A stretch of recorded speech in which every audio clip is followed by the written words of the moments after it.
ఎక్కువ మందికి వచ్చే భుజం నొప్పిని మనం ఆయుర్వేదంలో అపబాహుకంఠం, ఫ్రోజన్ షోల్డర్‌గా కూడా మనం తీసుకోవచ్చు. అసలు ఈ ఫ్రోజన్ షోల్డర్ అంటే ఏంది అంటే ముఖ్యంగా ఇది షుగర్ ఎవరికైతే ఉంటుందో షుగర్ వ్యాధిగ్రస్తుల్లో ఎక్కువ వచ్చే అవకాశం ఉంటుంది. ఈ ఫ్రోజన్ షోల్డర్‌లో జరిగే పెథాలజీ ఏందంటే మనకి ఈ భుజం అనేది మనకు ఆ జాయింట్‌లో మూవ్ అవుతుంది. అక్కడ మనకు ఈ షుగర్ లెవెల్స్ పెరగటం వల్ల కానీ, లేదంటే షుగర్ లేకపోయినా సరే ఏదైనా స్టీరాయిడ్స్ ఎక్కువ వాడటం, నెక్స్ట్ ఏదైనా దెబ్బ తాకటం వల్ల అక్కడ ఉండేటటువంటి హ్యూమరస్ అంటాం. దానికి చివర ఉండేటటువంటి కార్టిలేజ్ గానీ, లోపల ఉండేటువంటి సైనోవియల్ ఫ్లూయిడ్ అంటాం. ఆయుర్వేద ప్రకారం అక్కడ ఉండేటటువంటి కఫం శ్లేష్మం అనేది ఉంటది. ఆ శ్లేష్మం తగ్గటం వల్ల అక్కడ లూబ్రికెంట్ తగ్గిపోయి ఆ భుజం అనేది ఫ్రీగా మూవ్ గాదు. పైకి, కిందికి మూవ్ గాదు. అటు ఇటు తిరగదు. కొంతవరకు మాత్రమే చేయి లేపడం జరుగుతుంది. దాన్నే మనం ఫ్రోజన్ షోల్డర్ లేదా అపబాహకం అంటాం. దీంట్లో ఏమవుతుంది అంటే రిస్ట్రిక్టెడ్ మూవ్‌మెంట్స్ ఉంటాయి. ఎందుకు రిస్ట్రిక్టెడ్ మూవ్‌మెంట్స్ ఉంటాయంటే ఆ బంతి గిన్నె కీలు అంటే బాల్ అండ్ సాకెట్ జాయింట్ అని ఉంటది. బంతి గిన్నె కీలులో ఉండే మెత్తటెముక మరియు ఫ్లూయిడ్ తగ్గిపోవటం వల్ల, ఆయిల్ తగ్గిపోవటం వల్ల అక్కడ ఫ్రీగా మనకు ఫ్రిక్షన్ లేకుండా మూవ్ గాదు. అది తగ్గిపోవటం వల్ల శబ్దం రావటం, గట్టిగా మనం పైకి అంటే నొప్పి రావటం, పైన కండరాలనేటి లాగి పెట్టటం ఇవన్నీ కూడా మనం చూస్తుంటాం. ఫ్రోజన్ షోల్డర్‌లో మనకు ఓన్లీ భుజం నొప్పే కాకుండా ఈ భుజం నుంచి కొంతమందికి ఇంతవరకు కూడా ఈ కండరాలు లాగటం, పట్టేయడం మనం జనరల్‌గా చూస్తాం. దీన్నే మనకు కొంత ఫ్రోజన్ షోల్డర్ లేదా అపబాహుకం అని చెప్పడం జరుగుతది. మరి ఇది దేనివల్ల వస్తుందంటే జనరల్‌గా షుగర్ ఎక్కువ ఉండటం వల్ల, షుగర్ లెవెల్స్ ఎక్కువ ఉండటం వల్ల కూడా అక్కడ సర్క్యులేషన్ తగ్గి ఆ జాయింట్‌లో ఆ సర్క్యులేషన్ తగ్గటం వల్ల కార్టిలేజు, ఆ సైనోవియల్ ఫ్లూయిడ్ తగ్గటం వల్ల కూడా ఈ సమస్య వచ్చే అవకాశం ఉంటుంది. ఇంకా కొన్ని వ్యాధుల్లో ముఖ్యంగా హైపోథైరాయిడ్‌లో కాల్షియం లెవెల్స్ తగ్గటం వల్ల కూడా ఈ సమస్య వస్తుంది. దెబ్బ తాకటం వల్ల ఈ సమస్య రావచ్చు. కొంతమంది ఎక్కువ స్టీరాయిడ్స్ వాడటం వల్ల కూడా ఈ సమస్య వస్తుంది.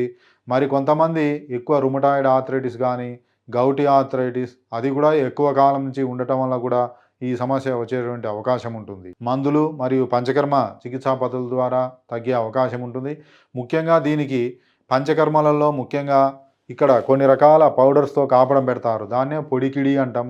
ఇది మనకు కొట్టం చుక్కాది చూర్ణమని, కోలగులుతాది చూర్ణమని వాటిని మూటలాగా కట్టి కొన్ని కాపడం పెట్టడం జరుగుతది. దాని తర్వాత కొన్ని విషగర్భ తైలం, నారాయణ తైలం, కర్పూర తైలం లాంటివి అప్లై చేసి కాపడం పెట్టడం జరుగుతుంది. దాని తర్వాత మనం నవర అని ఉంటది. కేరళ రైస్ ఉంటది ప్రత్యేకంగా నవర.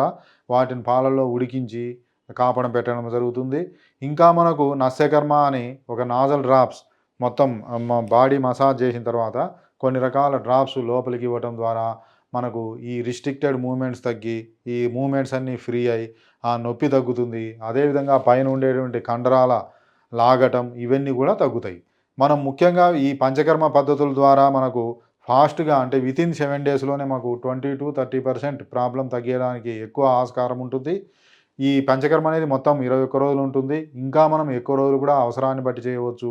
ఈ నస్యకర్మ, ఈ ఇంతకుముందు చెప్పినటువంటి పంచకర్మ చికిత్సా పద్ధతులు చేయటం ద్వారా ముఖ్యంగా ఎంత మొండి వ్యాధైనా సరే ఈ ఫ్రోజన్ షోల్డర్ మనకు ఫాస్ట్‌గా తగ్గే అవకాశం ఉంటుంది. ఇంకా మనం మెడిసిన్స్ ఉంటాయి. ఈ మెడిసిన్స్ అనేటివి మనకు ఆయుర్వేదంలో ముఖ్యంగా అష్టవర్గ కషాయమని, ప్రసారిణ్యాది కషాయమని, రాస్నా సప్తక్ కషాయమని, అదేవిధంగా రాస్నాది గుగ్గులు, పునర్నవాది గుగ్గులు, క్షీరబల 101 క్యాప్సూల్స్ అని, ధన్వంతరం 101 క్యాప్సూల్స్ అని ఇవన్నీ కూడా ఉంటాయి. ఇవి లక్షణాలను బట్టి మనం ఇవ్వాల్సి ఉంటుంది. ఆయుర్వేదం అంటే మెయిన్‌గా వాత, పిత్త, కఫ అనేటువంటి 3 దోషాలపైన ఆధారపడి ఉంటుంది. వాటి లక్షణాలను బట్టి ఇవ్వాలి. ఓన్లీ పెయిన్ ఉంటే మనకు వాత అని, పెయిన్‌తో పాటు బరువు గానీ, రిస్ట్రిక్టెడ్ మూవ్‌మెంట్స్ ఉంటే వాత, కఫం వల్ల వచ్చిందిగా మనం తెలుసుకోవచ్చు. అలా కాకుండా వాత ప్లస్ పిత్తం వల్ల వస్తే గనక నొప్పితో పాటు ముఖ్యంగా జ్వరం రావటం, మంట రావటం ఇవన్నీ ఉంటాయి. వీటిని బట్టి ఏ ఏ దోషాలున్నాయి వాటిని అసెస్ చేసిన తర్వాత మనం మందులు మరియు పంచకర్మ ట్రీట్మెంట్స్ వాడటం ద్వారా మనం పూర్తిగా ఈ సమస్య నుంచి బయటపడే అవకాశం ఉంటుంది.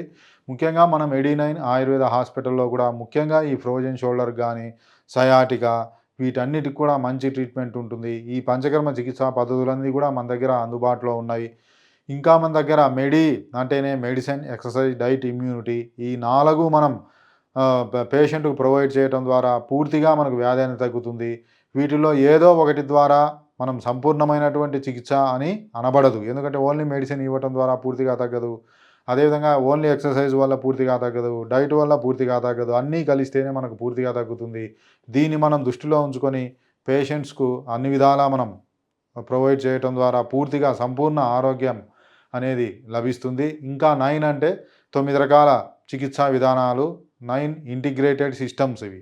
ప్రత్యామ్నాయ వైద్య విధానాలు అంటాం. ఇవన్నీ మనకు ఆయుర్వేద, సిద్ధ, హోమియో, నేచురోపతి, ఆక్యుప్రెషర్, ఆక్యుపంక్చర్ ఇవన్నీ కూడా మన దగ్గర అందుబాటులో ఉన్నాయి. ఏ ఏ చికిత్సా విధానంలో ఏ వ్యాధికి ఏవి ఉపయుక్తమో అవన్నీ కూడా మనం ఇవ్వటం ద్వారా పేషెంట్ త్వరగా వ్యాధి నుంచి బయటపడే అవకాశం ఉంటుంది. కాబట్టి ఈ మెడి9 ఆయుర్వేద హాస్పిటల్ యొక్క స్పెషాలిటీ ఇది అని మనం చెప్పవచ్చు. కాబట్టి ఎవరైనా సరే దీర్ఘకాలిక వ్యాధులతో బాధపడుతున్న వారు ఒక్కసారి మన మెడి9 ఆయుర్వేద హాస్పిటల్ను సంప్రదించి సంపూర్ణ ఆరోగ్యం పొందుతారని నేను ఆశిస్తున్నాను.